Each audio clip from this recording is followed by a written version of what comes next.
Hello everyone and welcome to study guide. আশা করি তোমরা প্রত্যেকেই ভালো আছো, প্রত্যেকে সুন্দর করে পড়াশোনা করছো।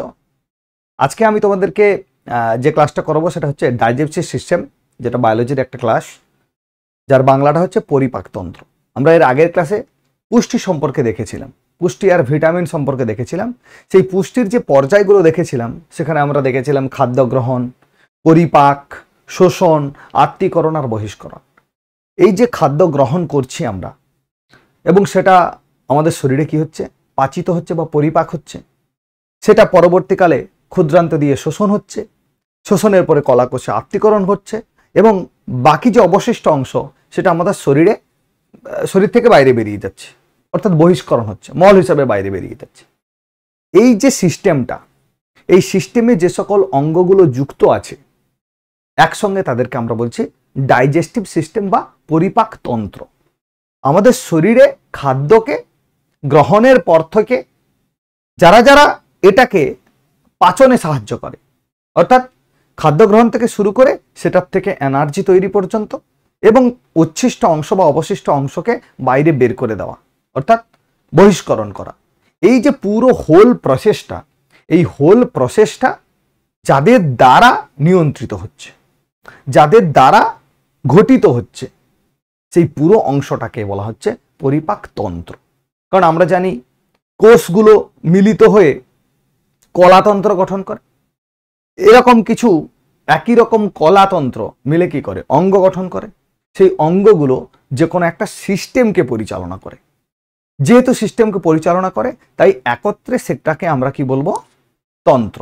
সেরকম পরিপাকের কাজে বা পাচনের কাজে যে অঙ্গগুলো সাহায্য করে বা সহযোগিতা করে তাকে আমরা বলছি পরিপাকতন্ত্র বা পৌষ্টিকতন্ত্র বলা হচ্ছে, ইংরেজিতে বলা হয় ডাইজেস্টিভ সিস্টেম। তাহলে এই পরিপাকতন্ত্র বিষয়টা কি, কারা কারা রয়েছে, কারা কিভাবে সহযোগিতা করে, সেটা আমাদের জানার বিষয়। পরীক্ষাতে পাস করতে গেলে এখান থেকে যদি কোনো প্রশ্ন আসে তাহলে তার উত্তর যাতে আমরা সঠিকভাবে করতে পারি, সেটা তারই জন্য আমাদের কিন্তু এই ক্লাস। ওকে, তো চলো আজকে কি কি আছে আমরা একটু দেখে নিই। ফার্স্ট হচ্ছে পরিপাকতন্ত্র কাকে বলে, জেনারেল কনসেপ্ট। আমরা যে খাদ্য খাই তা আমাদের শরীর সরাসরি ব্যবহার করতে পারে না, অর্থাৎ আমরা যে খাদ্য খাচ্ছি সেটা ভাত হোক, মুড়ি হোক, কিংবা রুটি হোক, সবজি, তরিতরকারি, মাছ, মাংস, ডিম, যাই খাই না কেন, সেগুলো সরাসরি তো আর কোষে চলে যাচ্ছে না। সেগুলো আমাদের মুখে আমরা কিছুক্ষণ ধরে চিবাচ্ছি, সেই চেবানোর কাজে জিভ সহযোগিতা করছে, দাঁত সহযোগিতা করছে। সেই যে খাবারটা আমরা মুখে নিচ্ছি তাকে খানিকটা তরল করার জন্য আমাদের মুখের মধ্যে যে লালা গ্রন্থি আছে সেখান থেকে লালা রস নিঃসৃত হচ্ছে, সেটা পাচনে সাহায্য করছে। তারপরে সেটা আমাদের একটা নালী দিয়ে কোথায় যাচ্ছে, পাকস্থলিতে চলে যাচ্ছে, পাকস্থলিতে পাচিত হচ্ছে, অনেকটা সময় ধরে খাদ্য পাকস্থলিতে থাকছে, পুরোটা পাচিত হওয়ার পর ক্ষুদ্রান্তে আসছে, ক্ষুদ্রান্তে বাকি যে অংশটা সেটা কমপ্লিটলি পাচিত হয়ে আমাদের কলাকোষে চলে যাচ্ছে রক্তের মাধ্যমে।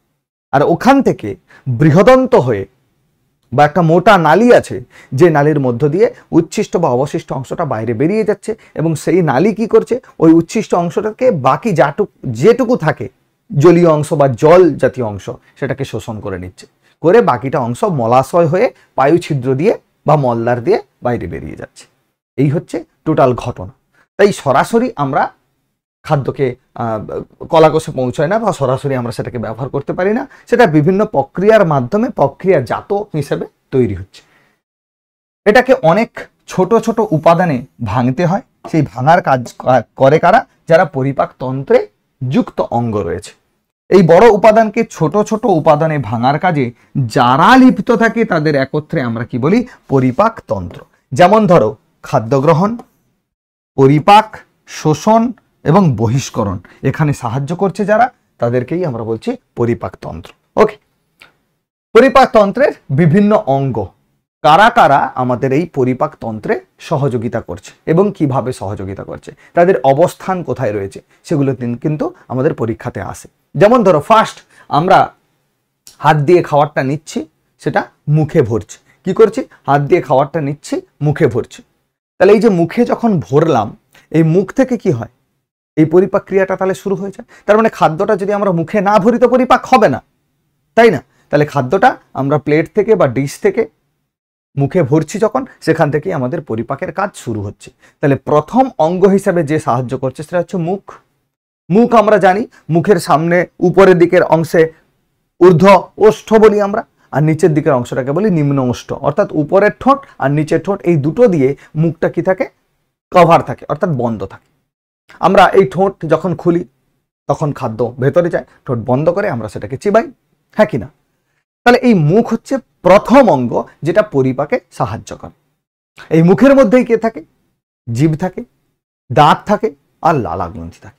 যেটা মুখের পরবর্তী অংশ, যেটা যেটা গভীর অংশ, যেটা গহরযুক্ত অংশ, যেখানে খাদ্যটা আমরা ভরি, গালে ভরি, এই অংশটাকে আমরা বলছি মুখগহ্বর বা মুখবিবর বলি আমরা।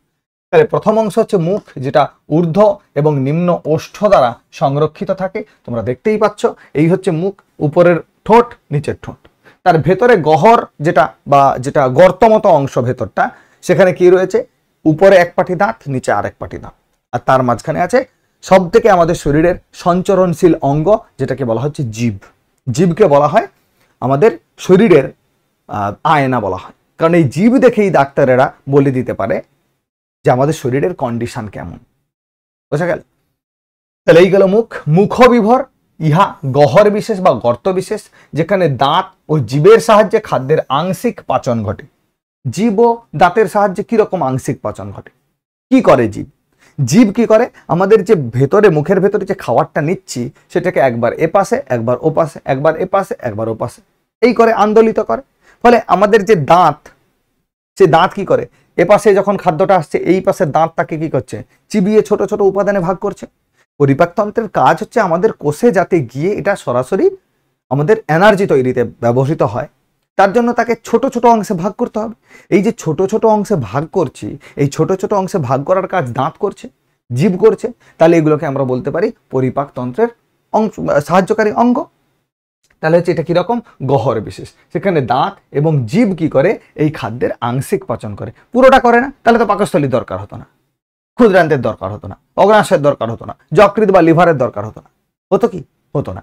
তাহলে এরা আংশিক পাচন করছে, মানে বড় বড় একদম টুকরোগুলোকে ছোট ছোট করে ভাগ করে দিচ্ছে, ভেঙে ফেলছে। তো দেখো, এই জীব, তার কিছু বৈশিষ্ট্য রয়েছে। জীবকে আমরা কি বলি, আমাদের শরীরের দর্পণ বা আয়না, যেটা দেখে আমরা শরীরের মধ্যেকার কন্ডিশন কি সেটা জানতে পারি খানিকটা। ভলেন্টারি পেশি দ্বারা গঠিত। ভলেন্টারি পেশি মানে যেটা সর্বদা সঞ্চরণশীল, জীবকে মানে নড়তে চড়তে সাহায্য করে। জীব যে মুভ করছে উপর নিচে এদিক ওদিক, যে কথা বলার সময়ও যে জীব নড়ছে, কারণ জীব যে সকল জায়গা টাচ করছে সেরকম অনুযায়ী আমরা কি বাংলাতে বর্ণ ভাগ করেছিলাম, বর্গ পড়েছিলাম, ক চ ট ত প বর্গ পড়েছিলাম, কণ্ঠবর্ণ ক কে বলেছিলাম, ক বর্গকে বলেছিলাম কণ্ঠবর্ণ, চ কে বলেছিলাম তালব্য বর্ণ, মূর্ধন্য বর্ণ, ওষ্ঠ বর্ণ, এগুলো আমরা বলেছিলাম। তো সেরকম জীব যেখানে যেখানে স্পর্শ করছে সেই রকম ভাবে আমাদের স্বর তৈরি হচ্ছে। এখানে জীব খাদ্য গ্রহণের পরে কি করছে, খাদ্যটাকে আমাদের পুরো মুখের মধ্যে ছড়িয়ে দিচ্ছে, অর্থাৎ দাঁতে দাঁতে পাঠিয়ে দিচ্ছে, যাতে আমরা সেটাকে চিবাতে পারি। তাই এই জীব হচ্ছে আমাদের পরিপাকতন্ত্রের একটা গুরুত্বপূর্ণ অংশ। ভলেন্টারি পেশি, ভলেন্টারি পেশির কাজ হচ্ছে মুভমেন্টে সাহায্য করা। এখানে কি থাকে, স্বাদকোরক থাকে, টেস্ট বার্ড থাকে। স্বাদকোরক, আমাদের জিভের বিভিন্ন অংশ রয়েছে বিভিন্ন রকম স্বাদকোরক যুক্ত। যেমন ধরো সামনের দিকটা, আমরা যদি মিষ্টি কোনো জিনিস জিভের সামনে ঠেকাই সেটা মিষ্টি কিনা বলে দিতে পারবো। সেরকম করে জিভের সাইডের অংশে লবণ, জিভের পেছনের অংশে তিতা বা তিক্ত বা বিটার স্বাদটা আমরা পাই। সেরকম করে তোমরা যদি জিভে দেখো, এই যে অংশগুলো দেখবে জিভের ক্ষেত্রে, এই পেছনের যে হলুদ অংশটা তোমরা দেখতে পাচ্ছ, পেছনের হলুদ অংশটা, এই পেছনের হলুদ অংশটা, এই যে হলুদ অংশটা, এইখানে পাওয়া যাচ্ছে তিতা, বিটার। সৌর বা লবণ যেটাকে আমরা, সৌর থেকে লবণ নয়, কষা স্বাদ। কষা স্বাদ হচ্ছে জিভের এই ধারের পেছনের দিকের অংশ, পেছনের দিকের অংশ, জিভের ধারের পেছনের দিকের অংশটা, সেটা হচ্ছে কষাটে স্বাদ। আর ফলটি, জিভের যে সামনের ভাগ আছে সেটা মিষ্টি, সামনের পরেই যে পাশের যে ভাগটা আছে এই অংশটা কি করছে, আমাদের লবণাক্ত স্বাদ গ্রহণে সাহায্য করছে। আর সামনের অংশ সুইট। তাহলে জীবকে যদি আমরা দুটো ভাগে ভাগ করি, একটা আরেকটার উপরে প্রতিবিম্ব হবে, মিরর ইমেজ হবে। ফলে এই যে জীবের এই অংশ থেকে যদি ভাগ করি, এইরকম জায়গা থেকে ভাগ করি, তাহলে সব থেকে পেছনে আমরা কাকে পাচ্ছি? সব থেকে পেছনে পাচ্ছি তিতা, তারপরে পাচ্ছি কষা, তারপরে পাচ্ছি লবণ, আর সামনের অংশে পাচ্ছি মিষ্টি। তাহলে এদিকেও এদিকে মিষ্টি, কষা, লবণ, কষা, আর এখানে পিছনে তিতা। তাহলে তাহলে নিশ্চয়ই এখানে স্বাদ করকগুলোর বৈশিষ্ট্য আলাদা আলাদা। তারা কোনোটা মিষ্টি স্বাদ গ্রহণে সাহায্য করছে, মিষ্টি স্বাদ বোঝার ক্ষেত্রে সাহায্য করছে, আবার কোনটা তিতা, কোনটা কষাটে এবং কোনটা লবণ, এটা আমাদের বুঝতে সাহায্য করে। টেস্ট বাড বা স্বাদ করক কোথায় থাকে? জীবের উপরভাগে অংশে থাকে স্বাদ করক। লালা গ্রন্থি থেকে লালা নিঃসৃত হয় যা পরিপাকে সাহায্য করে। লালা গ্রন্থি থেকে লালা নিঃসৃত হয় যা পরিপাকে সাহায্য করে। লালা গ্রন্থি কি আমরা আলাদা করে পড়ব। লালা গ্রন্থি থেকে যে লালা নিঃসৃত হয়, সেই লালার মধ্যে একটা উৎসেচক থাকে যেটাকে আমরা লাইসোজাইম বলি। সেই লাইসোজাইম কি করে? খাদ্যের মধ্যে যদি কোনো বিষক্রিয়াজনিত পদার্থ থাকে, বিষ জাতীয় কোনো পদার্থ থাকে, কিংবা শরীরের পক্ষে ক্ষতিকর কোনো পদার্থ থাকে, সেই লাইসোজাইম কি করে? তাকে মেরে ফেলে। লাইসোজাইম তাকে মেরে ফেলে। লাইসোজোম নয়, লাইসোজাইম উৎসেচক, সেটা কি করে? তাকে মেরে ফেলে, যেটা পরিপাকে সাহায্য করছে। লালা গ্রন্থি হচ্ছে অন্তঃক্ষরা গ্রন্থি। অন্তঃক্ষরা গ্রন্থি অ্যাকচুয়ালি দু প্রকার, একটা অন্তঃক্ষরা গ্রন্থি, একটা বহিঃক্ষরা গ্রন্থি। অন্তঃক্ষরা গ্রন্থি মানে গ্রন্থি থেকে লালা নিঃসৃত হচ্ছে এবং তার কাজ সেখানেই কমপ্লিট হচ্ছে। বহিঃক্ষরা গ্রন্থি মানে গ্রন্থি থেকে রসটা বা উৎসেচকটা বাইরে বেরিয়ে গিয়ে অন্য কোথাও গিয়ে কাজ করছে, তাকে আমরা বলছি বহিঃক্ষরা গ্রন্থি। অন্তঃক্ষরা মানে লালা যেখানে উৎপত্তি হচ্ছে সেখানে। আমাদের লালা গ্রন্থি যদি আমরা দেখি, তিন ধরনের লালা গ্রন্থি পাবো, প্যারোটিড, সাবম্যান্ডিবুলার, সাবলিঙ্গুয়াল, তিন ধরনের আমরা লালা গ্রন্থি পাবো। সেটা কি হচ্ছে? আমাদের এই কোনটা চোয়ালের নিচে, কোনটা একটু কানের নিচে, এই রকম জায়গাতে, আর একটা চোয়ালের নিচে থাকে। সাবম্যান্ডিবুলার, সাবলিঙ্গুয়াল আর প্যারোটিড গ্রন্থি আমাদের এই কানের নিচে, এই জায়গাটা থাকে। ওকে, যখন আমরা খাদ্য চিবাই, দাঁতের সাহায্যে চিবাই, তখন কি করে? ওই প্যারোটিড গ্রন্থি থেকে লালা নিঃসৃত হয়, সাবম্যান্ডিবুলার, সাবলিঙ্গুয়াল থেকে লালা নিঃসৃত হয়ে ওই খাদ্যটাকে তরল করে দেয়, একটু নরম করে দেয়। বোঝা গেল? প্যারোটিড গ্রন্থি হচ্ছে সব থেকে বড় লালা গ্রন্থি। তাহলে এটা একটা ইনফরমেশন, ভাইটাল ইনফরমেশন, মনে রাখবে। আমাদের শরীরে সব থেকে বড় লালা গ্রন্থি কি? তোমরা উত্তর করবে প্যারোটিড গ্রন্থি। কি করবে? প্যারোটিড গ্রন্থি। মনে থাকে যেন প্রত্যেকের।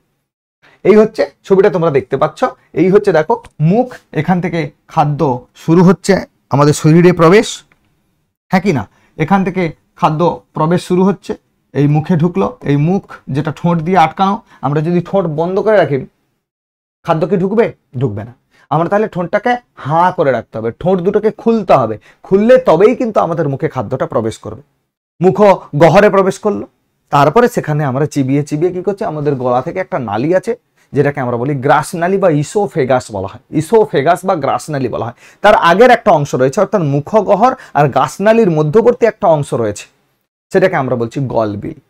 আমরা বলছি গলবিল, যেখানে নাসারন্ধ্র এসেও মিক্সড হয়েছে, সেটাকে বলা হচ্ছে গলবিল। এই গলবিলের পরবর্তী অংশ, যেটাকে আমরা বলছি গ্রাস নালী।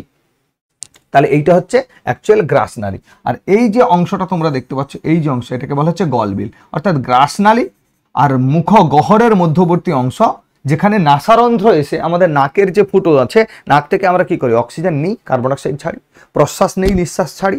তাহলে এই যে একসঙ্গে তাহলে দুটো কাজ হচ্ছে, ওই একই টিউব দিয়ে যাচ্ছে, গিয়ে একটা ফুসফুসে চলে যাচ্ছে, একটা পাকস্থলীতে চলে যাচ্ছে। সেইটার কাজ কি করছে? আমাদের গলবিল। ঠিক আছে, নেক্সট দেখো। তারপরে মুখবিবরে বা মুখগহ্বরে কে রয়েছে? মুখগহ্বরে আমাদের রয়েছে কি? দাঁত। এই দাঁতের গুরুত্ব মানে প্রভাব বা আমরা বলতে পারি কাজ অনেক বেশি। দাঁত তো চিবানোর ক্ষেত্রে সহযোগিতা করছে, তাহলে সব দাঁত কি চিবানোর জন্য সহযোগিতা করছে, মানে একই রকম কাজ করছে? নিশ্চিতভাবে নয়। আমরা যদি দাঁতকে ভাগ করি, দাঁতকে কিন্তু আমরা 4 ভাগে ভাগ করতে পারি।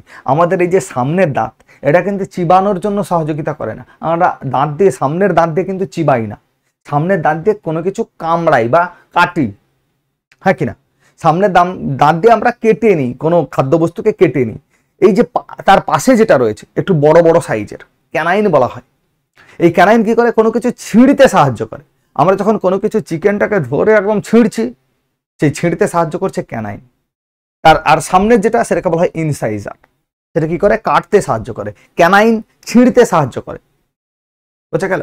তারপরে থাকে প্রিমোলার, তারপরে মোলার। দুটোই পেশক দাঁত বলা হয়। যখন আমরা ছোট ছিলাম বা শিশুদের ক্ষেত্রে প্রিমোলারটা থাকে না, মোলার তৈরি হয়, পরবর্তীকালে প্রিমোলার তৈরি হয়। প্রিমোলার আর মোলার দুটোরই কাজ হচ্ছে পেশনে সাহায্য করা, অর্থাৎ চিবানোতে সাহায্য করা, একদম পেশাই করা, খাদ্যকে পেশাই করে। হামাদিস্তা দিয়ে যেমন পেশাই হয়, তেমন সেরকম খাদ্য আমাদের দাঁতের তলায় পড়ে পুরো পেশাই হয়ে যাচ্ছে। খাদ্যকে পেশনে সাহায্য করে। মানুষের দাঁত হেটেরোডন্ট। হেটেরোডন্ট মানে দাঁতগুলোর প্রকৃতি আলাদা, কোনোটা বড়, কোনোটা চওড়া, কোনোটা লম্বা, কোনোটা ধারালো, কোনোটা আবার শক্ত গোলাকার, যেটা আমরা মোলার প্রিমোলারের কথা বলবো। সেখানে কি দাঁতটা অনেকটা চওড়া গোলাকার স্ফীত টাইপের, আর সামনের দাঁতগুলো পাতলা পাতলা, চওড়া পাতলা হয়, তাই না? তাহলে এইগুলো, এই যে দাঁত, এটাকে বলা হচ্ছে হেটেরোডন্ট। হেটেরোডন্ট বলতে দাঁতের প্রকৃতি আলাদা, কাজ আলাদা। আর আরেকটা কথা তাহলে কি থাকবে? হোমোডন্ট। হোমোডন্ট মানে একই রকম দাঁত, একই রকম দাঁত। যদি আমরা তিমি মাছের দাঁতের কথা ভাবি, সব একই রকম দাঁত, মাছের দাঁত একই রকম প্রায় দাঁত। কেমন? মানুষের দাঁত 4 প্রকার। একটাকে বলা হচ্ছে ইনসাইজার। কি বলা হচ্ছে? ইনসাইজার, যেটা কামড়ানোর কাজ করে, সামনের দিকে থাকে। ক্যানাইন ছেঁড়ার কাজ, প্রিমোলার পেছনের কাজ, আর মোলার চেবানোর কাজ। পেছন চেবানো একই জিনিস। দেখো ছবিটা দেখো, অ্যাডাল্ট হিউম্যান টিথ। এটা অ্যাডাল্ট বলতে পরিণত বয়স্ক মানুষের ক্ষেত্রে এটা রয়েছে। ইনসাইজার, এই যে তোমরা দেখতে পাচ্ছ আমাদের মুখের মধ্যে দুটো চোয়াল রয়েছে, একটা উপরের দিকে, একটা নিচের দিকে। উপরের দিকেতেও 16টা দাঁত থাকে, নিচের দিকেও 16টা দাঁত থাকে। অনেকের এক্সট্রা দাঁতও থাকে, 32টা না হয় 33টা 34টা দাঁত অনেকের থাকে, অ্যাবনর্মাল বলা হয় ওটাকে, কিন্তু বেসিক্যালি 32টা দাঁত থাকে। উপরের চোয়ালে 16টা আর নিচের চোয়ালে 16টা। এই 16টা যদি আমরা ভাগ করি, এই যে প্রথম যে অংশটা, প্রথম যে এদিকে একটা এদিকে একটা, এই যে অংশটা, প্রথম যে অংশটা, এই যে এই পাশের দুটো নিয়ে আর এই পাশের দুটো নিয়ে, এই যে অংশটা, অর্থাৎ এই দাঁত এই দাঁত এই দাঁত এই দাঁত, এগুলো কি করছে? তাহলে উপরের চোয়ালে 4টে আছে, নিচের চোয়ালে 4টে আছে, হ্যাঁ কি না? এই যে 4টে দাঁত, এটাকে বলা হচ্ছে ইনসাইজার। কি বলা হয়? ইনসাইজার। এখানেও ঠিক একই রকম। তাহলে এই যে 4টে দাঁত, এই যে 4টে দাঁত, এটাকে বলা হচ্ছে ইনসাইজার। কেমন? এই দাঁতকে লেখা হয় এইভাবে 2/2, এদিকে দুটো ওদিকে দুটো, ঠিক আছে? 2/2। এরপরে যেটা আছে, এরপরে আছে দেখো এই অংশটা, এটাকে বলা হয় ক্যানাইন। কি বলা হয়? ক্যানাইন। এই যে দাঁত একটা, যেটা ছেঁড়ার কাজে লাগে, এই যে একটা। নিচেও তাহলে এরকম থাকবে, এই একটা, এই একটা। তাহলে এই যে এখানে একটা একটা, এখানে একটা একটা রয়েছে, তার মানে কি দুটো চোয়াল মিলে 4টে রয়েছে। এই দাঁতের ফর্মুলা এরকম লেখা হয় 1/1, ঠিক আছে? বোঝা গেল বিষয়টা? এটাকে বলা হচ্ছে ক্যানাইন, এটা ছেঁড়ার কাজে। তার পরের যে দুটো দাঁত, অর্থাৎ এই যে দুটো দাঁত, এখানে দুটো, এদিকে দুটো, তাহলে এখানেও থাকবে এই দুটো, এই দুটো, এটাকে বলা হচ্ছে প্রিমোলার। প্রিমোলার কি বলা হয়? প্রিমোলার। তাহলে এই দাঁতের ফর্মুলা কি হবে? 2/2। বোঝা গেল? এদিকে দুটো ওদিকে দুটো, তাহলে মানে টোটাল যদি ধরি তাহলে 4টে। এগুলো সব 2 × 2 × 2 × 2। তাহলে বাদ বাকি যে অংশটা, এই যে অংশটা, এই যে অংশটা, বা এই যে অংশটা আর এই যে অংশটা, এটা কি হচ্ছে? 3টে করে আছে। তাহলে এর ফর্মুলা হবে 3/3 × 2। চোয়ালের এদিকে তার একটাকে আমরা মিরর ইমেজ ধরতে পারি, প্রতিবিম্ব ধরতে পারি, এদিকটা যেমন ওদিকটা তেমন, ঠিক আছে? তাহলে 3টে এদিকে 3টে ওদিকে। তাহলে দেখো 3 3 6টা দাঁত আছে আমাদের নিচের চোয়ালে, 6টা দাঁত উপরে। তাহলে এখান থেকে আমরা কত পাবো? এখান থেকে আমরা পাবো 12। কত পাবো? 12। কত পাবো? 12। তাহলে এখান থেকে আমরা পাচ্ছি 12টা দাঁত। তাহলে টোটাল আমাদের শরীরে কতগুলো মোলার দাঁত আছে? 12টা। এখানে 2 2 4 2 8, প্রিমোলার কত আছে? 8টা। এটা কটা আছে? একটা একটা দুটো, 2 2 4টা, এটা আছে 4টা। এটা আছে 2 2 4 2 8টা, 8টা। তাহলে 8 4 12 8 20 আর 12 32, তাহলে টোটাল আমাদের শরীরে 32টা দাঁত আছে, দুটো চোয়াল মিলে। তাহলে একে যে 2 দিয়ে ভাগ করে দিই তাহলে হবে আমাদের 16 জোড়া দাঁত বা 16টা দাঁত আছে। একটা চোয়ালে 16টা দাঁত থাকে। তোমরা দাঁতের ফর্মুলাটা যদি লেখো তাহলে এ হবে 2/2, 1/1, 2/2, 3/3। বুঝা গেল? 2/2 মানে ইনসাইজার 2/2, ক্যানাইন 1/1, আর যদি প্রিমোলার দেখি 2/2 আর মোলার 3/3। বোঝা গেল বিষয়টা? এখানে দেখো সুন্দর করে দেওয়া আছে, ইনসাইজার 2/2, ক্যানাইন 1/1, প্রিমোলার 2/2 আর মোলার হচ্ছে 3/3। মানুষের দুধের দাঁতের ক্ষেত্রে প্রিমোলার থাকে না, অত্যন্ত গুরুত্বপূর্ণ, স্টার মার্ক করে নাও। শিশুদের দুধের দাঁতে, শিশুদের দাঁতকে দুধের দাঁত বলা হয়, সেটা ভেঙে গিয়ে আবার দ্বিতীয়বার মানুষের দাঁত কবার ওঠে? 2বার ওঠে, তাই না? তাহলে 2বার যেহেতু উঠছে, তাহলে শিশুদের দাঁত যে দুধের দাঁতের কথা বলছে সেখানে এই প্রিমোলার অনুপস্থিত থাকে, 20টা দাঁত থাকে। বোঝা গেল? 20টা দাঁত।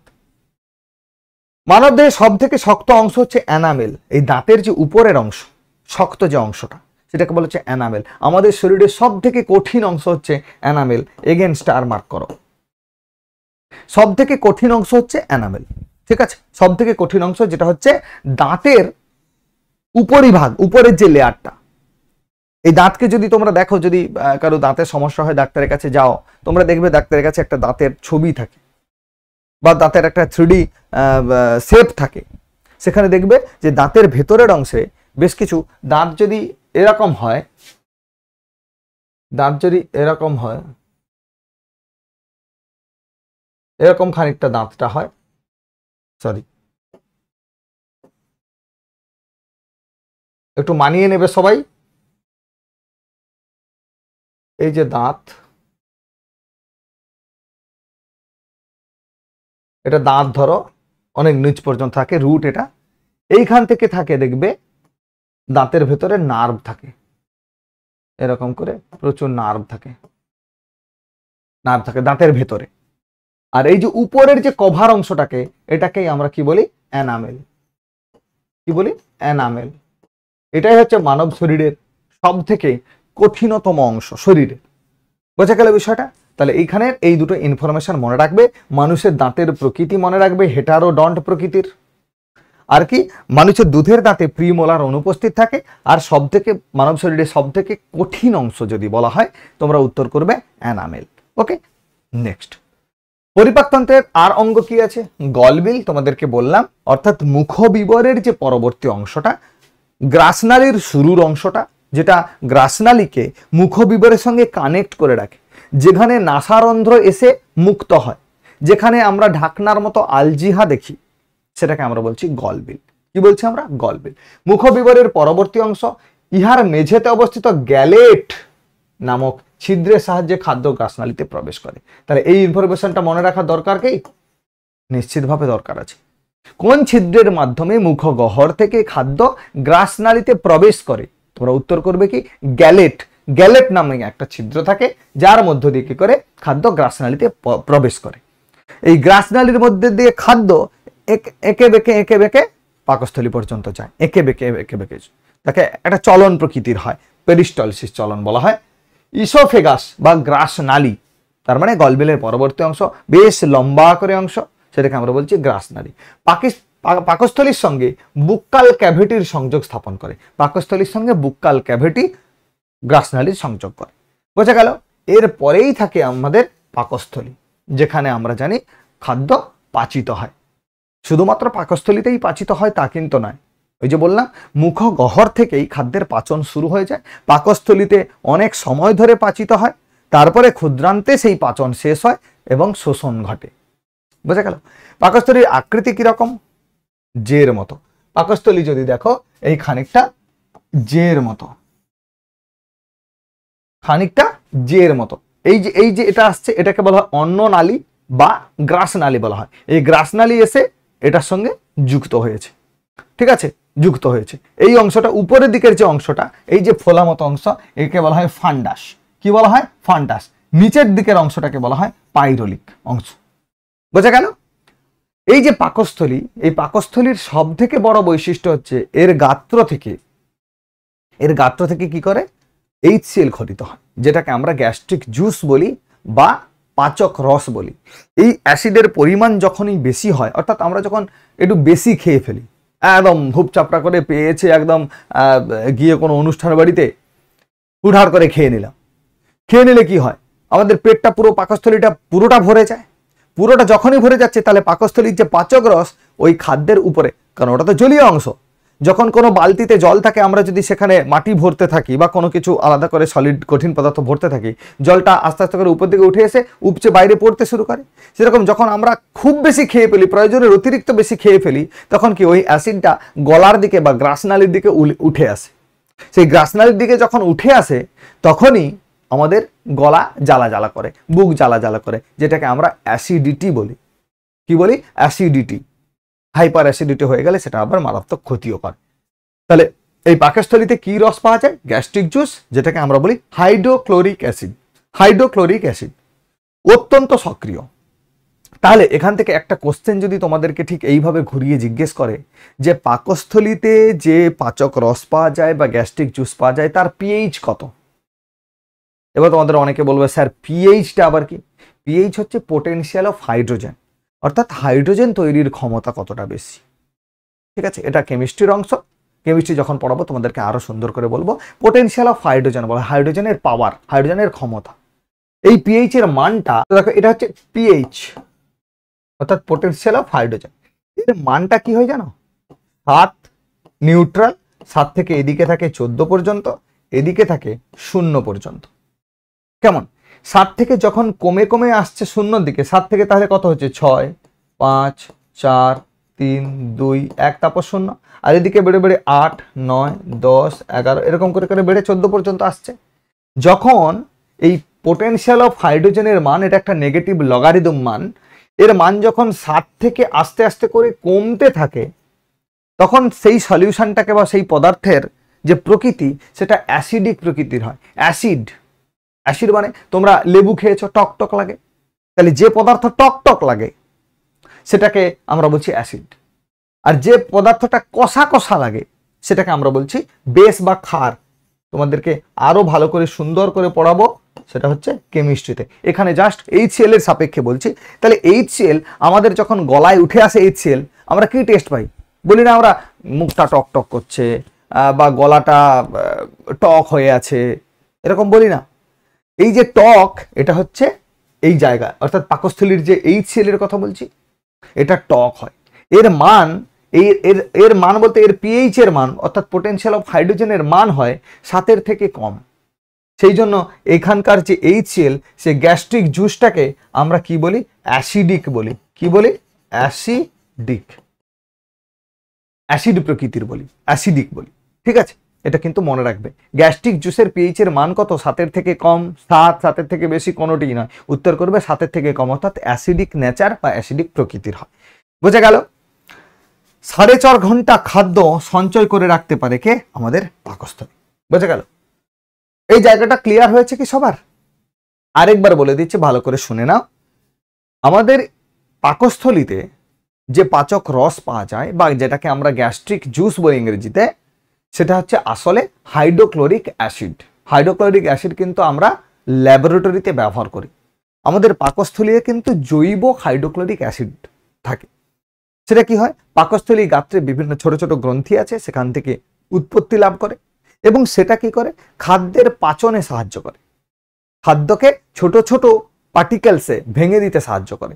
এই যে ভাঙার কাজে এটা যুক্ত হচ্ছে HCl, তার জন্য এটাকে আমরা বলছি গ্যাস্ট্রিক জুস। এই জুসের, এই গ্যাস্ট্রিক জুসের প্রকৃতি বা পোটেনশিয়াল অফ হাইড্রোজেনের মান হচ্ছে 7 থেকে কম, বা তার প্রকৃতিকে আমরা বলছি অ্যাসিডিক প্রকৃতির। সেই জন্য সেটাকে আমরা বলছি হাইড্রোক্লোরিক অ্যাসিড, যার সংকেত হচ্ছে HCl। দেখো তেমনটাই এখানে লেখা আছে। বোঝা গেল? কাইম, এই কথাটা তোমরা পড়বে, হয়তো প্রশ্নে এটা আসবে না। কাইম বলতে এই যে আমরা খাবারটা খাচ্ছি, পাকস্থলীতে যাচ্ছে, তার সঙ্গে HCl মিক্সড হচ্ছে। HCl মিক্সড হয়ে একটা মণ্ড তৈরি করে। কি করে? একটা মণ্ড তৈরি করে। এই মণ্ডটাকেই বলা হচ্ছে কাইম।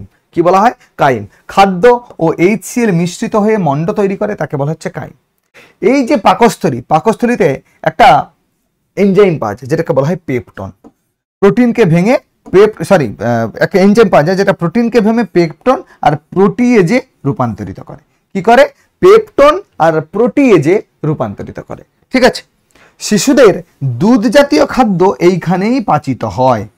শিশুদের দুধ জাতীয় খাদ্য পাচিত হয়, একটা সময় পর্যন্ত আমরা দুধ খেতে পারি। যখন শিশু অবস্থায় দুধ খায় তখন কিন্তু সেটা পাচিত হয়ে যায়, কিন্তু বড় অবস্থায় আমরা যদি দুধ খাই কন্টিনিউয়াসলি আমাদের শরীরে কিন্তু পাচিত হয় না। ফলে কি হয়, এই অ্যাসিডিটি এই ধরনের পেট খারাপের পরিবেশ পরিস্থিতি তৈরি হয়। এই দুধটাকে আমরা যদি দই করে খাই তাহলে কিন্তু আমাদের শরীর সেটাকে নিতে পারে এবং ভালো হজমে সাহায্য করে। বোঝা গেছে কি, আমাদের শরীর বা একটা প্রাপ্তবয়স্ক একটা বয়সের পরে দুধ জাতীয় খাবার কিন্তু আমাদের, বা দুধ বিশেষ করে আমাদের শরীর কিন্তু নিতে পারে না বা হজম করতে পারে না। কেবলমাত্র শিশুদের দুধ জাতীয় খাদ্য পাচিত হয় কোথায়? পাকস্থলীতে। বোঝা গেল? নেক্সট, তাহলে পাকস্থলীতে পাচিত হলো, বাকি অংশ তাহলে ক্ষুদ্রান্তে যাচ্ছে। ক্ষুদ্রান্তে যাচ্ছে, এই যে অংশটা ভালো করে দেখো, এই যে ছবিটা দেখো, ছবিটা একটু বোঝার চেষ্টা করো। দেখো এখানে লেখা আছে স্টমাক। কি লেখা আছে? স্টমাক। পাকস্থলীর ইংরেজিটা হচ্ছে স্টমাক। পাকস্থলীর ইংরেজি কি? স্টমাক। এই স্টমাক অর্থাৎ পাকস্থলীতে গ্রাসনালী আসছে, এটা হচ্ছে গ্রাসনালী। এখান থেকে খাদ্যটা এসে পাকস্থলীতে পাচিত হচ্ছে।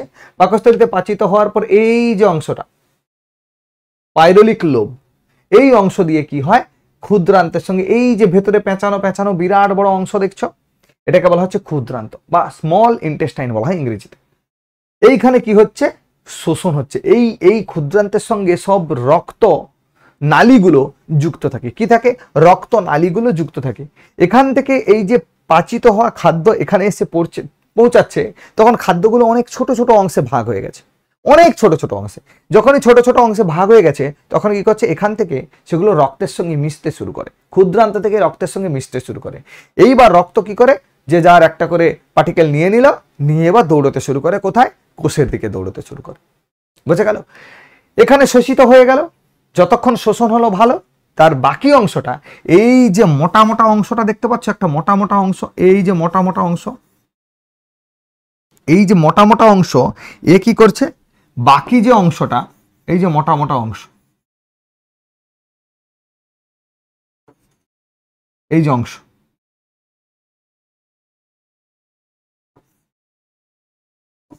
দেখতে পাচ্ছ তো সবাই? এই যে মোটা মোটা অংশ, এর মধ্য দিয়ে কি করছে, চলে আসছে। আর এইখান থেকে এসে এটাকে বলা হয় পায়ুছিদ্র। এটা হচ্ছে আমাদের পরিপাকতন্ত্রের শেষ, শুরু হচ্ছে মুখবিবর থেকে, শেষ হচ্ছে পায়ুছিদ্র দিয়ে। আর এই যে অংশটা দেখতে পাচ্ছ এটাকে বলা হয় মলাশয়। এখানে এসে মল স্টোর হয়, তারপর একটা সময় এখান থেকে বাইরে বেরিয়ে যায়। বোঝা যাচ্ছে কি অবশিষ্ট অংশটা? তাহলে কাজ কি হচ্ছে, এখান থেকে খাদ্য গৃহীত হচ্ছে, পাকস্থলীতে পাচিত হচ্ছে, মুখবিবরে পাচিত হচ্ছে, তারপরে ক্ষুদ্রান্তে এসে শোষণ হচ্ছে। বাকি অংশটা এরকম একটা মোটা পাইপ দিয়ে, ফুড পাইপ নয়, মোটা পাইপ দিয়ে বাইরে বেরিয়ে যাচ্ছে, যেটাকে আমরা বলছি লার্জ ইন্টেস্টাইন বা বৃহদন্ত বলছি। এই যে ক্ষুদ্রান্ত, এর তিনটে অংশ আছে, এর তিনটে অংশ। একটা উপরের অংশটাকে বলছি আমরা ডিওডিনাম, তার মাঝের অংশটাকে বলছি জেজুনাম, আর শেষের অংশটাকে বলছি ইলিয়াম। এই তিনটে অংশকেই আমরা একত্রে বলছি স্মল ইন্টেস্টাইন। কি বলছি? Small intestine. একত্রে বলছি স্মল ইন্টেস্টাইন। বোঝা গেল? এটা তাহলে কি, স্টমাকের সঙ্গে কোন অংশটা যুক্ত থাকবে? ডিওডিনাম অংশ। তাহলে ক্ষুদ্রান্তের তিনটে অংশ, ডিওডিনাম, জেজুনাম, ইলিয়াম। উপরের অংশ বা পাকস্থলীর সঙ্গে সংযুক্ত অংশের নাম কি? ডিওডিনাম। তারপরে মধ্যবর্তী অংশ জেজুনাম, আর শেষ অংশ হচ্ছে ইলিয়াম। সেখান থেকে কার সঙ্গে যুক্ত হচ্ছে? বৃহদন্তের বা লার্জ ইন্টেস্টাইনের সঙ্গে যুক্ত হচ্ছে। লার্জ ইন্টেস্টাইনের কাজ কি? খাদ্যের অবশিষ্ট অংশকে সে কি করে, ওই নালী পথে নিয়ে এসে পায়ুছিদ্র দিয়ে বাইরে বেরিয়ে যেতে সাহায্য করে। এর ছাড়াও এর একটা বড় কাজ আছে, সেটা হচ্ছে খাদ্য মধ্যস্থ বা এই যে অবশিষ্ট অংশতে যেটুকু জল বেঁচে থাকে সেটার শোষণ করে বৃহদন্ত। Most vital question, most vital question. পরিপাকতন্ত্রের কোন অঙ্গ অবশিষ্ট খাদ্যাংশ থেকে জল শোষণ করতে সাহায্য করে, বা পরিপাকতন্ত্রের কোন অংশ খাদ্য মধ্যস্থ জল শোষণ করে? কি করবে? উত্তর করবে বৃহদন্ত বা লার্জ ইন্টেস্টাইন।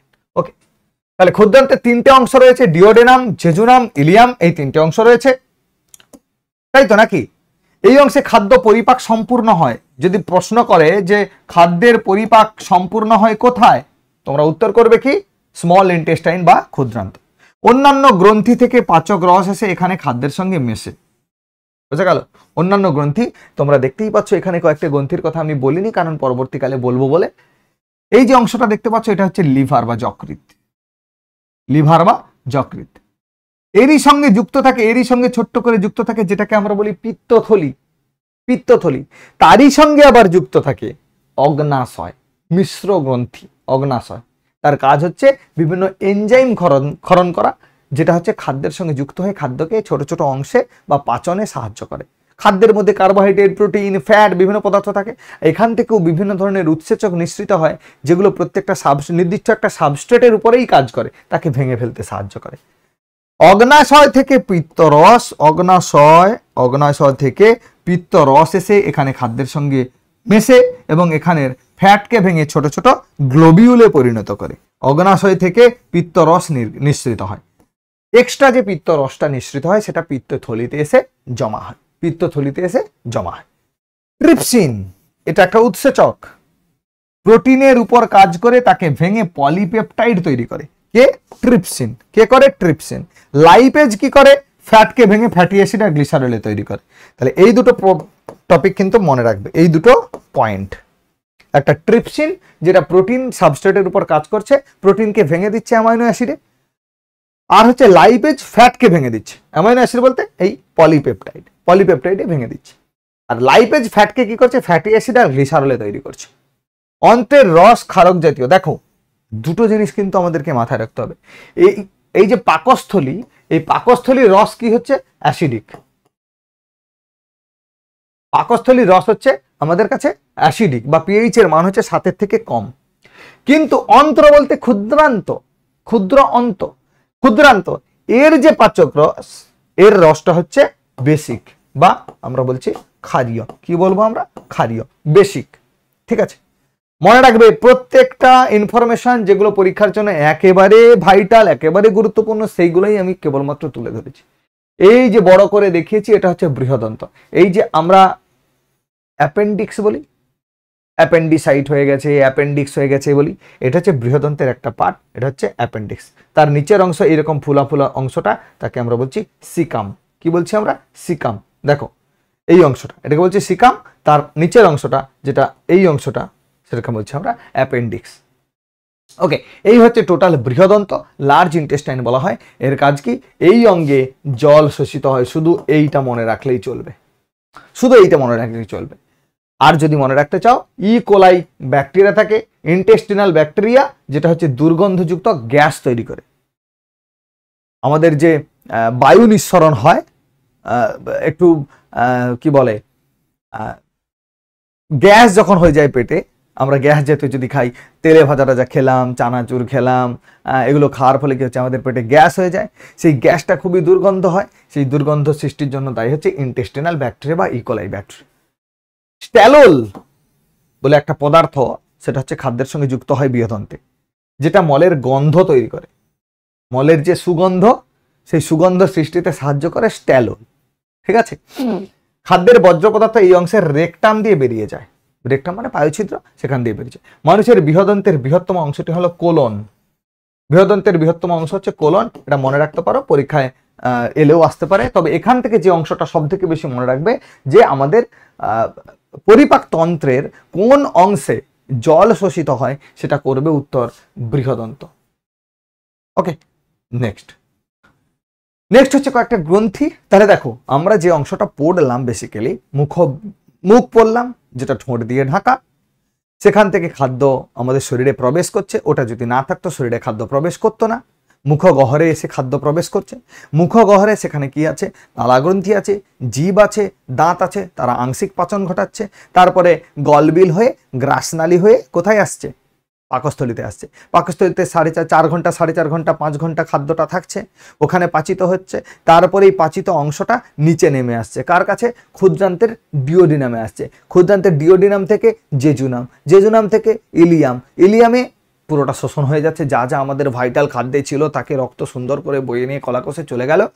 এরপর যে বাকি অংশ, সেটা কিন্তু বৃহদন্তে প্রবেশ করে। এই বৃহদন্তে প্রবেশ করার পরই তারপরে আস্তে আস্তে করে সেটা ঘুরতে ঘুরতে বেড়াতে বেড়াতে চলে আসে কোথায়? আমাদের মলাশয়। মলাশয়ে এসে একটু স্থির হয়, কিছুটা মল এসে যখন জমা হয়, তখন আমাদের প্রচণ্ড একটা ইন্টারনাল প্রেসার তৈরি হয়, আমরা সেটাকে খালাস করে দিই, কি দারুণ আরাম, বলি তো। তাহলে এটাই হচ্ছে আমাদের শরীরে পরিপাক, বোঝা গেল? এই যে পরিপাক হচ্ছে, এখানে যে গ্রন্থির রসগুলো বা যে গ্রন্থি নিঃসৃত রসগুলো এই পাচনে সাহায্য করছে, তাদেরকে তো আমাদের ছেড়ে দিলে চলবে না, তাদেরকে পড়তে হবে। যেমন ধরো লালা গ্রন্থি, কি আছে? লালা গ্রন্থি, আমাদের মুখেই রয়েছে লালা গ্রন্থি। মানুষের মুখ বিবরে 3 জোড়া লালা গ্রন্থি থাকে। ক জোড়া? 3 জোড়া। একটা বলা হচ্ছে প্যারোটিড, দুপাশে কর্ণ ছত্রের নিচে, এই যে কান, এই কানের নিচে এই অংশটাতে রয়েছে প্যারোটিড, এই অংশটাতে রয়েছে প্যারোটিড, বোঝা যাচ্ছে কি? এই অংশটাতে রয়েছে প্যারোটিড, এই জায়গাটাতে রয়েছে প্যারোটিড গ্রন্থি কানের নিচে, দেখো বোঝা যাচ্ছে?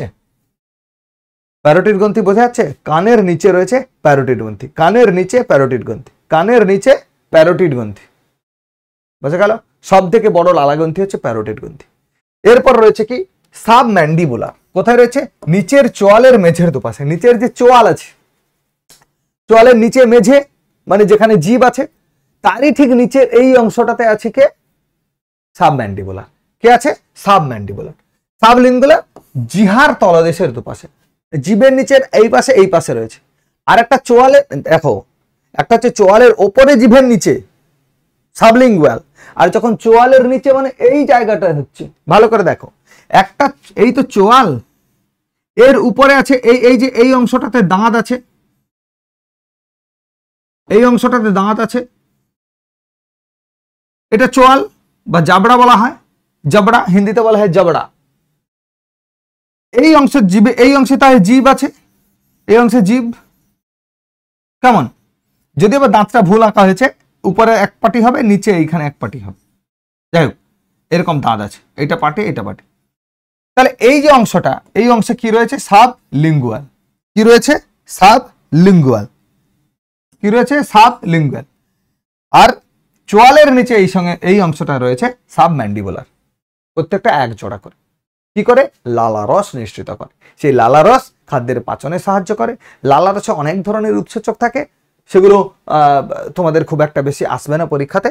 যখন ইন ডিটেলসে পড়াবো, তোমাদেরকে বায়োলজি ফাউন্ডেশন ক্লাস করাবো, তখন তোমরা যদি জানতে চাও, তোমাদেরকে সব পুরো বিষয়টা আরো বিস্তারিত সুন্দর করে ছবি এঁকে প্রত্যেকটার ভাগ, প্রত্যেকটার উৎসেচক, তারা কোন কোন সাবস্ট্রেটের উপর কাজ করে, সেগুলো ইন ডিটেলস পড়াবো। আপাতত এই জায়গাগুলো তোমরা পড়লে মোটামুটি পরীক্ষাতে উতরে যাবে। তাহলে এই ধরনের 3 জোড়া লালা গ্রন্থি পাওয়া যায় আমাদের মুখে। ওকে, নেক্সট দেখো, নেক্সট পরিপাকতন্ত্রের গ্রন্থি, সেটা হচ্ছে যকৃৎ। আমাদের শরীরে সব থেকে বড় গ্রন্থি যদি হয়, এই যকৃৎ বা লিভার বলছি আমরা। কি বলছি আমরা? যকৃৎ বা লিভার। ইংরেজিতে বলা হয় লিভার, বাংলাতে বলা হয় যকৃৎ। তোমরা এখন শুনে থাকবে একটা কথা, ফ্যাটি লিভার। ফ্যাটি লিভার, আমারও ফ্যাটি লিভার হয়ে গেছে। ফ্যাটি লিভার মানে লিভার অ্যাকচুয়ালি খাদ্যের ফ্যাটকে গলিয়ে দেয়। খাদ্যের ফ্যাটকে গলানোর কাজে লিভারের একটা বিরাট বড় ফাংশন রয়েছে। কিন্তু সেই লিভারের উপরেই যদি ফ্যাট জমে যায়, কি হবে? এত পরিমাণ ফ্যাট আমরা খেয়ে ফেলেছি, দেখা গেল লিভারের উপরেই ফ্যাট জমে গেছে, লিভার তার ফাংশনটাই হারিয়ে ফেলে। এটাকেই বলা হয় ফ্যাটি লিভার। সেখান থেকেই লিভার সিরোসিস রোগ হয়, লিভার ক্যান্সার হয়, তখন আর মানুষকে বাঁচানো সম্ভব হয়ে ওঠে না। তাই ফ্যাটি লিভার হইতে সাবধান। ফ্যাটি লিভারকে যদি ঠিক করে না আমরা মেনটেন করি, তাহলে লিভার সিরোসিস হতে বাধ্য। লিভার সিরোসিস হয়ে গেলে সে মানুষকে বাঁচানো আর সম্ভব। তো বি কেয়ারফুল। পড়াশুনো করছো, প্রত্যেকে করো, পড়াশোনার সঙ্গে সঙ্গে শরীরের খেয়ালও রাখতে হবে। যদিও বা হয়তো তোমাদেরকে আমি বলছি, আমার শরীরের খেয়াল হয়তো আমি খানিক রাখতে পারি না, খানিকটা চাপের কারণে রাখতে পারি না, তবুও আমি সবাইকে বলবো যে প্রত্যেকেই শরীরের খেয়াল রেখো, শরীরের খেয়াল রেখে পড়াশোনা করো। শরীর ঠিক থাকলে 1 ঘন্টা যদি তুমি ঠিক করে পড়ো, সেটাই তোমার কাছে অনেক। শরীর ভালো নেই, শরীর অসুস্থ, অথচ জোর পূর্বক বসে বসে 2 ঘন্টা 3 ঘন্টা 4 ঘন্টা 5 ঘন্টা টানা পড়ে যাচ্ছ, কিচ্ছু লাভ হবে। সো বি কেয়ারফুল, ঠিক আছে? যকৃৎ হলো মানবদেহের সব থেকে বড় গ্রন্থি। স্টার মার্ক করে নাও, পরীক্ষাতে কোশ্চেন এসছে। এটি পিত্ত ক্ষরণ করে, যা পিত্তথলিতে এসে জমা হয়। পিত্ততে কোনো উৎসেচক থাকে না, এটাও কিন্তু আমাদের ইম্পর্টেন্ট। আচ্ছা, একটা পয়েন্ট বোধ হয় একটু মিস্টেক হয়েছে, সেটা হচ্ছে আমরা কি বললাম বলো তো? একটু কারেকশন করে নাও প্রত্যেকে। এই যে অগ্নাশয় থেকে পিত্তরস, এটা এই জায়গাটা আছে, এইখানে একটু কারেকশন করে নাও। অগ্নাশয় রেখে অ্যাকচুয়ালি অগ্নাশয় থেকে ইনসুলিন নিঃসৃত হয়, এটাও পাচনে সাহায্য করে insulin. Islets of Langerhans cell থেকে ইনসুলিন নির্গত হয়, ঠিক আছে। আর আমাদের লিভার থেকে কি তৈরি হয়? লিভার থেকে তৈরি হচ্ছে আমাদের পিত্তরস। কি তৈরি হচ্ছে? পিত্তরস। এই যে দেখছো, এই যে নীল রঙের অংশটা, এটাকেই বলা হচ্ছে পিত্তথলি। কি বলা হয়? পিত্তথলি। এই যে অংশটা দেখতে পাচ্ছ কি সবাই? হ্যাঁ, এই যে অংশটা, এটা কি করে? এই যে যকৃৎ থেকে যে পিত্তরস আছে, সেই পিত্তরস এক্সট্রা যেটা হয়ে যাচ্ছে, সেটা কি করে? এই পিত্তথলির মধ্যে সঞ্চয় হয়। এই পিত্তথলিতে যদি খুব বেশি, যকৃৎ অনবরত পিত্তরস নিঃসরণ করতে থাকে, অনবরত। এবার যখন আমরা এই পিত্তরস পিত্তথলিতে জমা হয়, এই পিত্তরস হচ্ছে যথেষ্ট ক্ষারীয় এবং রিঅ্যাক্টিভ। যদি ওরা খাদ্য না পায়, সাবস্ট্রেট না পায়, ওরা কি করে? আমাদের এই যে নালী, খাদ্য নালী, এটার উপর ঘায়ের সৃষ্টি করে, ঘায়ের সৃষ্টি করে। আর এই যে জায়গাটা, এখানে পিত্তরস এসে, এটা তো এক্সেস হলে তবেই না জমা হবে। এখানে এসে যখন দেখা যাচ্ছে যকৃৎ কন্টিনিউয়াসলি পিত্তরস খরণ করে যাচ্ছে, খরণ করে যাচ্ছে, খরণ করে যাচ্ছে, অথচ আমরা খাচ্ছি না। সকাল রাত্রিরে খেয়েছিলাম, দেখা গেল 6টার সময় বা 7টার সময় খেয়ে ঘুমিয়ে গেছিলাম, বা 7টার সময় খেয়ে নিয়েছিলাম, তারপরে পড়াশোনা করেছি, করে রাত্রি করে ঘুমিয়েছি, পরের দিন উঠছি 9টার সময়, দেরি করে খাচ্ছি। ফলে কি ওই এতটা সময় পিত্তরস যেটা নিঃসৃত হয়েছে, সেটা পিত্তথলি জমা রেখেছে অনেক সময় ধরে। এই জমা হতে হতে হতে হতে যত বেশি আমরা খালি পেটে থাকবো, তত এখানে জমা বেশি হবে। আস্তে আস্তে করে এই পিত্তরসটা সলিড হতে শুরু করে, এবং এটাই পিত্তথলিতে পাথর পড়ে গেছে বা পাথর জমা হয়ে গেছে, এরকম একটা রোগের সৃষ্টি করে। তখন এই পিত্তথলিকে কেটে বাদ দিতে হয়। অনেকেই আছে যাদের পিত্তথলি কেটে বাদ দেওয়া হয়েছে। কারা কারা এই ধরনের সমস্যার মধ্যে পড়েছো বা এই ধরনের সমস্যা হয়েছে যার পিত্তথলি কেটে বাদ দিতে হয়েছে? যদি কেউ থেকে থাকো, আমাকে একটু কমেন্ট করে জানিও। এই পিত্ত তাদের লাইফস্টাইল যদি দেখা যায়, এখন যাই খাওয়ার খাবে, একটা বদহজম হবে, একটা একটা একটা পেট খারাপের ভাব হবে, একটু বেশি খেয়ে নিলে এই ধরনের সমস্যাটা হবে। কেন হচ্ছে? তার কারণ এই যে পিত্তরস যেটা এসে এখানে জমা হতো, সেই পিত্তরস জমা হচ্ছে না, সর্বদা ওই নালীর মধ্যেই থাকছে। নালীটা আস্তে আস্তে করে ক্ষত হতে শুরু করে, ক্ষয় পেতে শুরু করে, ঘা হতে শুরু করে। পিত্তথলি না থাকলে এই ধরনের ঘটনাটা ঘটতে পারে। তাহলে আমাদের সময় মতো খেতে হবে। একটা কথা ডাক্তাররা বলে, তোমরা শুনবে, যে একটু একটু খাও, অনেকবার ধরে খাও, অনেকবার ধরে একটু একটু করে খাও। এই নয় যে সকাল থেকে খাইনি, দুপুর 12টা 1টা 1:30টার সময় বসে গেছি খেতে, এবং একদম পুরো থালা ভর্তি সাজিয়ে নিয়ে বসেছি, গপা গপ খাচ্ছি। তা করলে কিন্তু হবে না। সকালবেলা ঘুম থেকে উঠে একটু খেতে হবে, আর তার কিছুক্ষণ পরে আবার একটু খেতে হবে। অল্প অল্প করে খাও, ফলে আমাদের শরীরে অঙ্গ প্রত্যঙ্গ, তাদের উপরে অ্যাট এ টাইম হঠাৎ করে প্রেসার বাড়বেও না। আস্তে আস্তে করে তারা কাজ করবে। আবার একটু খাওয়া দিলে আবার কাজ করছে, আবার একটু খাওয়া দিলে আবার একটু কাজ করছে। বুঝে গেল? নাহলে অনেক সময় কাজ করছে না, ভাবছে যে কখন খাবে, একটু ঘুমিয়ে নি, একটু জিরিয়ে নি, হতে পারে তো, তাই না? যদি এরকমটা ভিতরে হয় যে অনেক সময় আমরা খাচ্ছি না, ওরা ঝিমিয়ে পড়ছে, তারপরে একদম দেখা গেল কাঁড়ি খানে খেয়ে নিল, তাহলে বাবা রে বাবা, এতক্ষণ খায়নি, এখন আমাদের উপর প্রেসার ক্রিয়েট করছে। ফলে কি হবে? তারা ফেল করে যেতে পারে, তাদের কার্যকারিতা হ্রাস পেতে পারে, তাই না? ব্যাপারটা একটু এরকম করে ভাবলে তোমরা বুঝতে পারবে সব। ওই যে আবারও বললাম, পরীক্ষার জন্য তোমাদেরকে পড়াচ্ছি। যখন তোমরা পরীক্ষা হয়ে যাবে, অন্যান্য আপকামিং পরীক্ষার ক্ষেত্রে অনেকটা সময় পাবো, তোমাদের সামনে প্রত্যেকটা সাবজেক্টের ফাউন্ডেশন ক্লাস নিয়ে আসবো। একেবারে জিরো থেকে শুরু করে একদম বাচ্চা ছেলের মতো যেমন করে তোমরা ক্লাসে পড়তে, সেরকম করে তোমাদের হাত ধরে শেখানো হবে।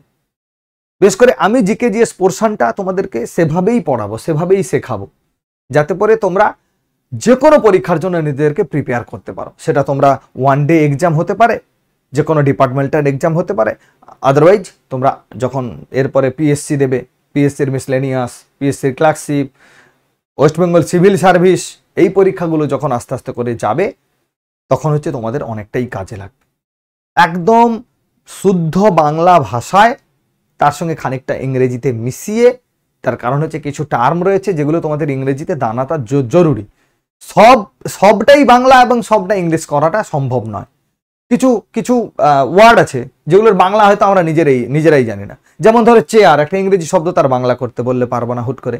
যদি আমরা বলি টেবিল, টেবিলের বাংলা করতে হুট করে পারবো না। যদি বলি আলমিরা, তার বাংলা করতে হুট করে পারবো না। তাহলে এগুলো হচ্ছে ইংরেজি টার্ম। তারা সেই হিসাবে আমরা ইংরেজি আর বাংলা দুটোকেই প্যারালাল নিয়ে এগোবো, যাতে আমাদের বোধগম্য হতে মানে সুবিধা হয়। কারণ আমরা ছোটবেলা থেকে এইভাবে পড়তে অভ্যস্ত হয়ে আছি। একেবারে ইংরেজিতে যদি বলতে পারি, আমি একেবারে ইংরেজিতে বলতেও পারবো না। আবার সব যদি বাংলাতে একদম শুদ্ধভাবে বলতে চাই, সেটাও বলতে পারবো না। তাহলে ইংরেজি বাংলা মিক্সড করে যাতে বোধগম্য হয়, আমাদের অ্যাকচুয়ালি বুঝতে হবে। আমরা যদি বিষয়গুলো বুঝতে পারি, তাহলে নিজের মতো করে নিজের চিন্তা ভাবনা প্রসূত আমরা লিখে আসতে পারবো। আর ইউপিএসসিতে তাই করা হয়। ইউপিএসসিতে তুমি পুঁথিগত কতটা পেয়েছো সেটা বড় কথা নয়, তুমি পুঁথিগত যেটা নিয়েছো সেটাতে নিজের ভাবমূর্তি কতটা ঢুকাতে পেরেছো, নিজের ভাবমূর্তি দিয়ে সেটাকে কতটা বিশ্লেষণ করতে পারছো, সেটাই বড় কথা। কিন্তু বাকি এই ওয়ান ডে এক্সামগুলোর ক্ষেত্রে, বেশ করে এই যে পুলিশ সার্ভিস থেকে শুরু করে বা অন্যান্য ওয়ান ডে এক্সাম যেগুলো ডিপার্টমেন্টাল এক্সাম হচ্ছে, সেখানে একদম টু দা পয়েন্ট আনসার হয়। একটা নির্দিষ্টভাবে কোশ্চেন করা হয়, তার একটাই আনসার।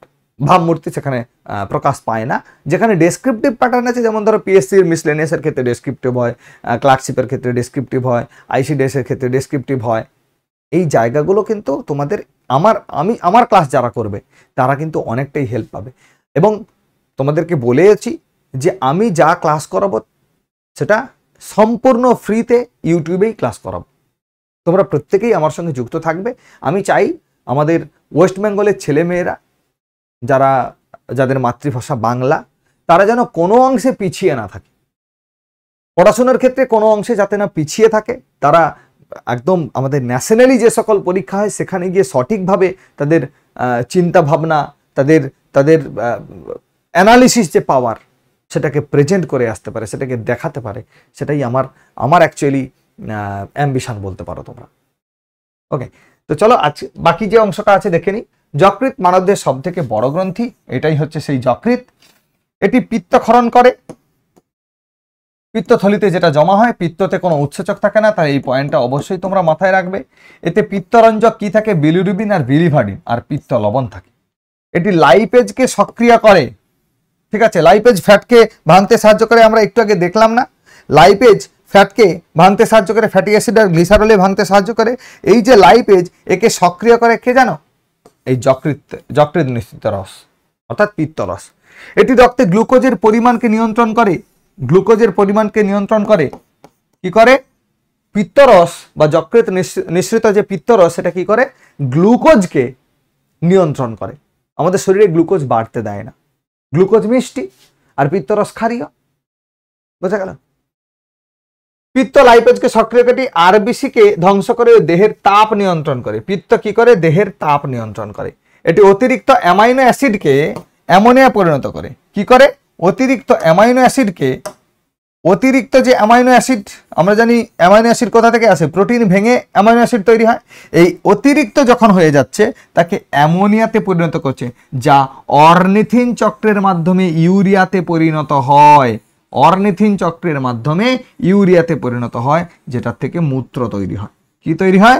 মূত্র তৈরি হয়। অর্নিথিন চক্রের মাধ্যমে ইউরিয়াতে পরিণত হয়, যেটা মূত্রের মধ্য দিয়ে বাইরে নির্গত হয়।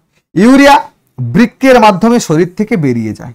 ইউরিয়া বৃক্কের মাধ্যমে মূত্র দিয়ে শরীর থেকে বাইরে বেরিয়ে যায়। দেখো, তাহলে যকৃতের কাজ দেখেছো? যকৃতকে কিন্তু আমাদেরকে দেখভাল করে রাখতে হবে। যকৃতের লোকসান হতে দেওয়া যাবে না। কেমন? একে সুসজ্জিত জৈব রসায়নাগার বলে। দেখো কেন বলে বলো তো? তার কারণ হচ্ছে এই যে যকৃৎ, এই যকৃৎ থেকে যে সকল পদার্থগুলো বা উৎসেচকগুলো নিঃসৃত হচ্ছে, তারা দেখো প্রত্যেকেই ভাইটাল। আমাদের শরীরে আমরা খুব বেশি প্রোটিন খেয়ে ফেলেছি। প্রোটিন খেয়ে আমাদের শরীরে অ্যামাইনো অ্যাসিড বিরাট বেড়ে গেছে। তাকে কি করছে? অর্নিথিন চক্রের মধ্য দিয়ে কি করছে? ইউরিয়াতে পরিণত করছে। এই ইউরিয়া মূত্রের মাধ্যমে বাইরে, অ্যামোনিয়া, ইউরিয়া, এগুলো কি হচ্ছে? মূত্রের মধ্য দিয়ে বাইরে বেরিয়ে যাচ্ছে। বোঝা গেল? অতিরিক্ত পিত্তরঞ্জক উৎপত্তির ফলে জন্ডিস বা পাণ্ডু রোগ হয়। কি হয়? অতিরিক্ত পিত্ত যদি উৎপন্ন হয়, উৎপত্তি লাভ করে, আমাদের শরীরে কি রোগ দেখা দেয়? আমাদের শরীরে জন্ডিস বা পাণ্ডু রোগ দেখা দেয়। জন্ডিসটাকেই বলা হয় পাণ্ডু রোগ। এরপরে রয়েছে অগ্নাশয়, এটাকে মিশ্র গ্রন্থি বলা হয়, এটি মানবদেহের দ্বিতীয় বৃহত্তম গ্রন্থি। এতে রয়েছে আইলেটস অফ ল্যাঙ্গারহ্যান্স সেল, যেখান থেকে ইনসুলিন নিঃসরণ হয়। কি হয়? ইনসুলিন নিঃসরণ হয়। ইনসুলিন, দেখো যাদের শরীরে ইনসুলিন সঠিকভাবে নিঃসৃত হয় না তারা কিন্তু ইনসুলিন ইনজেক্ট করে। যাদের শরীরে ডায়াবেটিস দেখা দিয়েছে, রক্তাল্পতা অ্যানিমিয়া দেখা দিয়েছে, তাদের ক্ষেত্রে কি হয়? এই ইনসুলিন নিতে হয়। বিশেষ করে মধুমেহ রোগের ক্ষেত্রে, ডায়াবেটিস হয়েছে তাদেরকে ইনসুলিন নিতে হয়। তার কারণ হচ্ছে এই যে ইনসুলিন, এটা কিন্তু সরকারের উপরে কাজ করে। যখন এই ইনসুলিনের ক্ষরণ বন্ধ হয়ে গেছে বা কমে গেছে, তখন কি শরীরে শর্করার পরিমাণ অনেক বেড়ে গেছে, ফলে আলাদা করে শরীরে ইনসুলিন ইনজেক্ট করতে হয়। বুঝে গেল? আলাদা করে শরীরে ইনসুলিন ইনজেক্ট করতে হয়। তাহলে অগ্নাশয়ের কাজ কি? আইলেটস অফ ল্যাঙ্গারহ্যান্স সেল থেকে, আলফা সেল বিটা সেল আছে, সেগুলোতে যাচ্ছি না, ইনসুলিন নিঃসরণ করে। সেই ইনসুলিন কি করে? গ্লুকোজের উপর কাজ করে, সেই গ্লুকোজকে ভেঙে ফেলে। কেমন? ইনসুলিনের অভাবে ডায়াবেটিস রোগ হয়। যে ইনসুলিন যদি সঠিকভাবে নিঃসৃত না হয়, সঠিকভাবে আমাদের শরীরে তৈরি না হয়, তাহলে কি হতে পারে? ডায়াবেটিস হতে পারে। অর্থাৎ গ্লুকোজের মাত্রা আমাদের শরীরে বেড়ে যাচ্ছে, মধুমেহ যেটাকে বলছি আমরা বাংলা। বেশি পরিমাণে ইনসুলিনের জন্য হাইপোগ্লাইসেমিয়া রোগ হয়। হাইপোগ্লাইসেমিয়া রোগ হয়। কিসের জন্য? যদি খুব বেশি পরিমাণে ইনসুলিন নিঃসৃত হয়, তখন সেটাও আবার বিপদ, সেখানে হাইপোগ্লাইসেমিয়া রোগ হচ্ছে। এই রোগের ফলে প্রজনন ক্ষমতা এবং দৃষ্টিশক্তি হ্রাস পায়। প্রজনন ক্ষমতা বলতে আমাদের যে যৌন ক্ষমতা বা জনন ক্ষমতা বলতে পারো, সেটা আমাদের কমে যায়। প্রজনন ক্ষমতা কমে যায়, দৃষ্টিশক্তি কমে যায়। কিসের কারণে? যদি ইনসুলিন খুব বেশি পরিমাণে নিঃসৃত হতে থাকে বা হাইপোগ্লাইসেমিয়া রোগের কারণে আমাদের প্রজনন ক্ষমতা এবং দৃষ্টিশক্তি কমে যেতে শুরু করে। তাহলে এই পয়েন্টগুলো দেখো সত্যি গুরুত্বপূর্ণ কিনা তোমরা নিজেরাই বিবেচনা করো, মনে রাখবে কি রাখবে না সেটা নিজেরা বিবেচনা করো। আমি তো সবাইকে বলবো এই জায়গাগুলো মনে রাখার চেষ্টা করো। অগ্নাশয় থেকে কোন রস নিঃসৃত হয়? ইনসুলিন কোথা থেকে? আইলেটস অফ ল্যাঙ্গারহ্যান্স সেল থেকে তৈরি হয়। অগ্নাশয় কি ধরনের গ্রন্থি? মিশ্র গ্রন্থি। অগ্নাশয় আমাদের শরীরে দ্বিতীয় বৃহত্তম গ্রন্থি, সব থেকে বড় গ্রন্থি যকৃৎ বা লিভার। বোঝা গেল? যকৃৎ থেকে পিত্তরস নির্গত হয়। পিত্তরসে কোনো উৎসেচক থাকে না, অতিরিক্ত পিত্তরস পিত্তথলিতে এসে জমা হয়। পিত্তরস ক্ষারীয় পদার্থ এবং যেটা হচ্ছে আমাদের শরীরের তাপমাত্রা নিয়ন্ত্রণ করতে সাহায্য করে, আমাদের শরীরে গ্লুকোজের মাত্রা ঠিক রাখতে সাহায্য করে, আমাদের শরীরে লাইপেজকে অ্যাক্টিভেট করে। বুঝে গেল? তাহলে এই জিনিসগুলো আমাদের মনে রাখতে হবে। এছাড়াও পরিপাকতন্ত্র সম্পর্কিত অন্যান্য গুরুত্বপূর্ণ তথ্য যেগুলো পরীক্ষাতে এসেছে সেগুলো একটু দেখে নাও। মানবদেহের সর্বাপেক্ষা বড় গ্রন্থি যকৃৎ আমরা অলরেডি পড়ে ফেলেছি। ডলফিন হলো এমন একটি স্তন্যপায়ী প্রাণী যাদের হোমোডন্ট আছে। দেখো, হোমোডন্ট মাছের ক্ষেত্রেও আছে, কিন্তু এখানে কি বলেছে দেখো, স্তন্যপায়ী প্রাণী। ডলফিন এমন একটি স্তন্যপায়ী প্রাণী যার হোমোডন্ট আছে। স্তন্যপায়ী প্রাণীদের কিন্তু জেনারেলি হোমোডন্ট থাকে না। স্তন্যপায়ী যাদের দুধ খায়, ভাবো, সে বাঘ হতে পারে, সে আমাদের যে কোনো প্রাণী যার বাচ্চা হয়, তাদের দাঁত দেখবে সম্পূর্ণ আলাদা, হোমোডন্ট নয়। সেটা দুটো ভাগে ভাগ হতে পারে। হাতির দাঁত দেখবে ক্যানাইনটা এই বড় হয়ে চলে গেছে, তাই না? হাতিও তো বাচ্চা দেয়, বাচ্চা দুধ খায়, স্তন্যপায়ী। তাহলে তার কি হোমোডন্ট? না, হেটেরোডন্ট। ডলফিন স্তন্যপায়ী যার হোমোডন্ট আছে। তাহলে এটা একটা ইউনিক কোশ্চেন, পরীক্ষাতে আসার সম্ভাবনা রয়েছে। স্পাইসি অ্যান্টিটিয়াস এমন একটি প্রাণী যাদের দাঁত নেই, দরকার নেই, এটা আসবে না। স্মোকার স্যালাইভা জুস বা রসে থিওমায়ানেট উপস্থিত থাকে, এটাও তোমাদের দরকার নেই করার। দুধকে সুষম খাদ্য হিসেবে গ্রহণ করা যায় না আজকের দিনে। কেন? সুষম খাদ্য আগে বলা হতো দুধ যে ব্যালেন্স ডায়েট হিসেবে দেখা হতো, বা সুষম খাদ্য, অর্থাৎ সুষম খাদ্য তাকেই বলে যেখানে খাদ্যের সব ধরনের উপাদান উপস্থিত থাকে। কিন্তু পরীক্ষা করে পরবর্তীকালে দেখা গেছে যে দুধের মধ্যে ভিটামিন সি আর আয়রন, ভিটামিন সি আর লোহা, এই দুটো কিন্তু অনুপস্থিত বা থাকে না। সেই জন্য দুধকে আমরা সুষম খাদ্য বলি না। ডিমকে আমরা সুষম খাদ্য বলি এখন, যে ডিমের মধ্যে মোটামুটি ভাবে দেখা গেছে সব ধরনের খাদ্য উপাদান উপস্থিত থাকে। ক্রোমোজোম গঠনে গুরুত্বপূর্ণ ভূমিকা পালন করে অ্যামাইনো অ্যাসিড হিস্টিডিন। শিশুদের ক্ষেত্রে এই হিস্টিডিন খুবই গুরুত্বপূর্ণ। মানুষের পৌষ্টিক নালীর শেষ অংশ হচ্ছে পায়ুছিদ্র, রেকটাম যেটাকে আমরা বলছি। মানুষের পৌষ্টিক নালীর দৈর্ঘ্য কত? প্রায় 9 মিটার। প্রায় ধরো ফুটে যদি থাকে 32 ফিট থেকে শুরু করে প্রায় 36 ফুট পর্যন্ত হয়। ঠিক আছে, 32 ফুট থেকে 36 ফুট পর্যন্ত লম্বা হয়। লম্বা হয়। যদি আমরা, তোমরা মাংস দোকানে গেলে দেখবে, মুরগি দোকানে বা খাসি দোকানে গেলে তোমরা দেখবে, যখন খাসি ছাড়ানোর পর ওই নলটা ধরে টান দেয় জল ভরে ভরে, সেটা চলতেই থাকে চলতেই থাকে চলতেই থাকে, বিরাট বড়। তাকে যদি খুলে ফেলা হয় বিরাট বড়। আমাদের শরীরেও তাই, যদি ক্ষুদ্রান্ত যেভাবে পেঁচিয়ে থাকে, তাকে যদি আমরা এরকম করে টেনে বড় করে দেখি, প্রায় 9 মিটার লম্বা হবে। 9 মিটার মানে বিরাট, অনেকটাই। বুঝতে পেরেছো? মানুষের স্বর সৃষ্টিকারী অঙ্গ ল্যারিংস কোথায় থাকে? আমাদের গ্রাসনালীতে থাকে। কোথায় থাকে? গ্রাসনালীতে। কি থাকে? ল্যারিংস, যেটা স্বর তৈরি করে। বুঝে গেল? নেক্সট হচ্ছে পরিপাকতন্ত্র সম্পর্ক আরো কিছু তথ্য। ইউরিয়া তৈরির জন্য প্রয়োজনীয় অ্যামাইনো অ্যাসিড হলো আর্জিনিন। ইউরিয়া তৈরি হচ্ছে কিসের মাধ্যমে? অর্নিথিন চক্রের মাধ্যমে। অর্নিথিন চক্রের মাধ্যমে বৃক্কে হচ্ছে, এবং বৃক্কে সেখানে ইউরিয়া তৈরি হচ্ছে। অ্যামোনিয়া থেকে ইউরিয়া, অ্যামাইনো অ্যাসিড থেকে অ্যামোনিয়া, সেখান থেকে ইউরিয়া। সেই ইউরিয়া আমাদের শরীর থেকে মূত্র হিসেবে বাইরে বেরিয়ে যাচ্ছে। সহযোগিতা করছে কে? আর্জিনিন। কে সহযোগিতা করছে? আর্জিনিন। আন্তর্কোষীয় পাচন ঘটে অ্যামিবা, প্যারামেসিয়াম, স্পঞ্জ, এইসব প্রাণীতে আন্তর্কোষীয় পাচন ঘটে। বহিঃকোষীয় পাচন ঘটে মানুষ, ব্যাঙ, কেঁচো, আরশোলা প্রভৃতি হচ্ছে বহিঃকোষীয় পাচন। অন্তর বহিঃকোষে এই 2 ধরনের পাচনই দেখা যায় কোথায়? হাইড্রাতে। মনে রাখবে, অন্তঃকোষীয় পাচন এবং বহিঃকোষীয় পাচন দুটোই দেখা যাচ্ছে কোথায়? হাইড্রাতে। পাকস্থলীর আংশিক ও অক্সেন্টিক কোষ এইচসিএল নিঃসরণ করে। আংশিক নয়, পাকস্থলীর গাত্রে মিউকোসা বলা হয়। এটাকে বলা হয় মিউকোসা। কি বলা হয়? মিউকোসা। পাকস্থলীর যে অন্তর্গাত্র, তাকে বলা হয় মিউকোসা। সেখানে কি থাকে? অক্সেন্টিক সেল থাকে। কি থাকে? Oxyntic cell. এই যে আমরা পাকস্থলী দেখলাম, আমরা এটা হচ্ছে গলবিল, সেখানে আমরা দেখলাম